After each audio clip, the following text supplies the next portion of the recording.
तुक्का मारने का जुगाड़पंथी में आपका स्वागत है। तो सबसे पहले ये देखो कि इस टाइप के जो क्वेश्चंस होते हैं, ऑल ऑफ द अबव,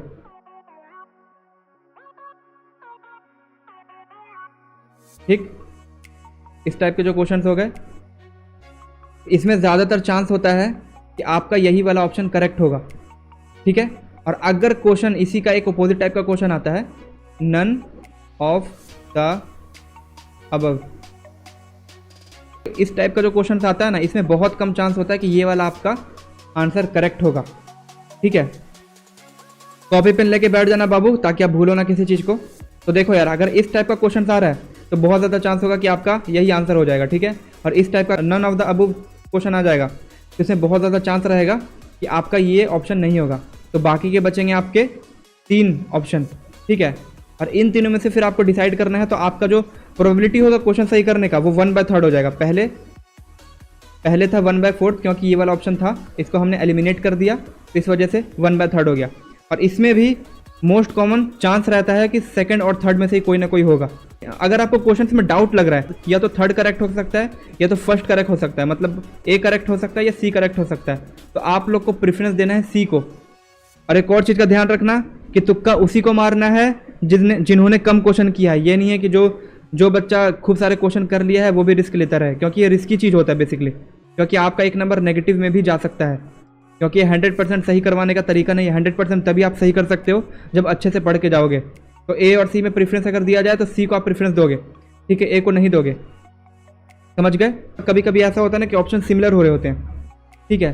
जैसे कि मान लो कि फिजिक्स का हम लोग अगर क्वेश्चन देखें तो -1 आंसर हो गया, ऑप्शन हो गया, या तो 0 ऑप्शन हो गया, या तो 1 ऑप्शन हो गया, ठीक है, या तो 4 ऑप्शन हो गया। तो यार यहाँ पे आप लोग देखो, इस टाइप का अगर क्वेश्चन आता है तो सबसे पहले आप ये चीज़ समझो कि यार 4 तो बहुत अलग ही लग रहा है, इसको एलिमिनेट कर दो, उड़ा दो इसको, ठीक है। दूसरा बात ये कि ओ वाला जो है ये भी थोड़ा सा अनफेमिलियर लग रहा है, समझ रहे हो। मतलब एग्जामिनर ने आपको कंफ्यूज करने के लिए 2 ऑप्शन डाले हैं उस क्वेश्चन में, और ये जो ऑप्शन है इसको समझ लो ये फालतू में डाले गए, ठीक है। तो आपका या तो -1 आंसर होगा या तो +1 आंसर होगा, ठीक है। इस टाइप का जो क्वेश्चन होता है ना, इसमें आपको प्रोबेबिलिटी 50% का हो जाएगा। अगर आप तुक्का मारते हो तो आपका मतलब समझ लो नेगेटिव होने का चांस रहेगा बहुत कम, लेकिन पॉजिटिव होने का चांस रहेगा बहुत ज़्यादा, ठीक है। तो इस टाइप के क्वेश्चन को आप लोग इस तरीके से सॉल्व कर सकते हो। मैं फिर से बता दे रहा हूँ, 2 चीज़ आपका सेम होना चाहिए, लगभग सेम होना चाहिए, ठीक है। जैसे मान लो कि कोई क्वेश्चन आ गया जिसमें बर्ड का नाम दे दिया गया, क्रो नाम दे दिया गया और पीजन नाम दे दिया गया, ठीक है, और ऑप्शन दे दिया गया मॉस्क्यूटो या फिर रेप्टाइल। तो बहुत ज़्यादा चांस रहेगा कि इन दोनों में से कोई आपका ऑप्शन हो सकता है, या तो पीजन या तो क्रो। और ये जो दोनों अलग अलग टाइप के लग रहे हैं ना आपको, ये नहीं होगा। तो यार देखो, एक और चीज़ होता है कि कई बार क्वेश्चन में ना सिंपल से मतलब देखे वर्ड दिए जाते हैं, ठीक है। लाइक कि हमने एक क्वेश्चन किया था, आपने देखा होगा, टोमेटो था, उसमें कैरेट था, ठीक है, और साथ में एक और इसी का मिलता जुलता खीरा मान लो, ये था, ठीक है। ये 3 ऑप्शन हो गया, और एक ऑप्शन दे दिया जाएगा एकदम साइंटिफिक नेम वाला। तो इस टाइप का जो क्वेश्चन होता है ना, इसमें जो सबसे ऑड वाला होता है इसको आप चूज करोगे, ठीक है। Now move to the next part. अब देखो यार, मान लो कि आपको 4 ऑप्शन दिए गए हैं, ठीक है, ठीक है। मान लो कि आपने क्वेश्चन देखा, ठीक है, और आपको ऐसा फील हो रहा है कि ये क्वेश्चन मैंने कहीं ना कहीं देखा है, कहीं ना कहीं मैंने किया है और मुझे थोड़ा बहुत याद आ रहा है, लेकिन आपको एग्जैक्टली आंसर याद नहीं आ रहा है, ठीक।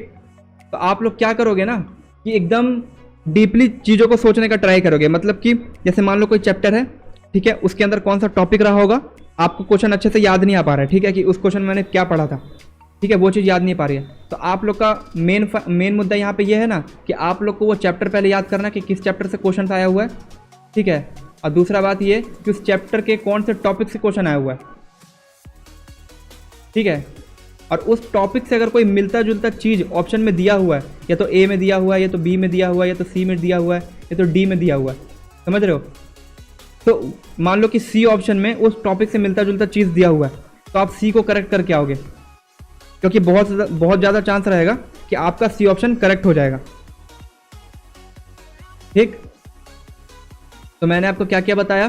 सबसे पहले बताया all of the above technique, उसके बाद दूसरा बताया नन ऑफ द अबव वाले में क्या करना है, और तीसरा मैंने बताया कि जो सिमिलर चीज़ें हो रही होंगी, ठीक है, उसको आपको फॉलो करना है। ठीक, उसके बाद फिर मैंने बताया चौथे नंबर पे कि जो ऑड चीज़ें हो रही होंगी, लाइक कि 3 ऑप्शन दे दिए गए एकदम एक समान, ठीक है, क्योंकि यार एक चीज़ देखो, तीनों ऑप्शन का जो भी कैरेक्टर है, जो भी फीचर है, जो भी कुछ भी है, ठीक है, तो वो यार तीनों का सेम होगा, तो तीनों तो आंसर नहीं हो सकता, क्योंकि होगा तो तीनों होगा, ये तो एक भी नहीं होगा, और हमें सिंगल ऑप्शन करेक्ट करने वाला क्वेश्चन दिया जाते हैं, फिर ऑड वन ही आपका आंसर होगा। ठीक है, उसके बाद हमने देखा कि कोई भी चीज़, कोई भी क्वेश्चन हमें दिया गया है, उससे मिलता जुलता कोई भी वहाँ पे वर्ड लिखा हुआ है, ठीक है, तो वो वर्ड हमको सही कर देना है।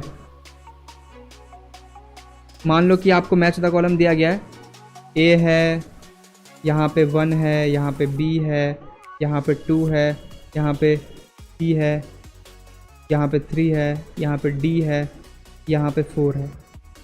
ज़्यादातर में ये रहता है ना, मान लो ए का आंसर 2 है, ठीक है, ए का आंसर 2 है, तो ज़्यादातर आपको ऑप्शन पता है कैसे मिलेंगे? ए का 2, ठीक है, बी का 4, सी का 1, डी का 3rd, ठीक है। और आपको ज़्यादातर चांस ये रहता है कि आपको ना एक ही ऑप्शन में ये मिल रहा होगा, ए का 2, ठीक है, क्योंकि यार नीट में ये जनरली मैंने देखा है बहुत आसान होते हैं मैच द फॉलोइंग, समझ रहे हो? तो मैच द फॉलोइंग अगर कोई देखेगा तो समझ लो फ्री का नंबर मिल रहा है, बटोर लेना। इतना अगर आप अपने माइंड में रखते हो और इस हिसाब से क्वेश्चन प्रैक्टिस करते हो, आपका आराम से क्वेश्चन सही होने का चांस रहेगा। अभी भी कोई मॉक टेस्ट बच्चा सॉल्व करेगा ना, तो इस तरीके को फॉलो करके अपना सॉल्व करना, ठीक है ना, आपको रिजल्ट मिलेगा।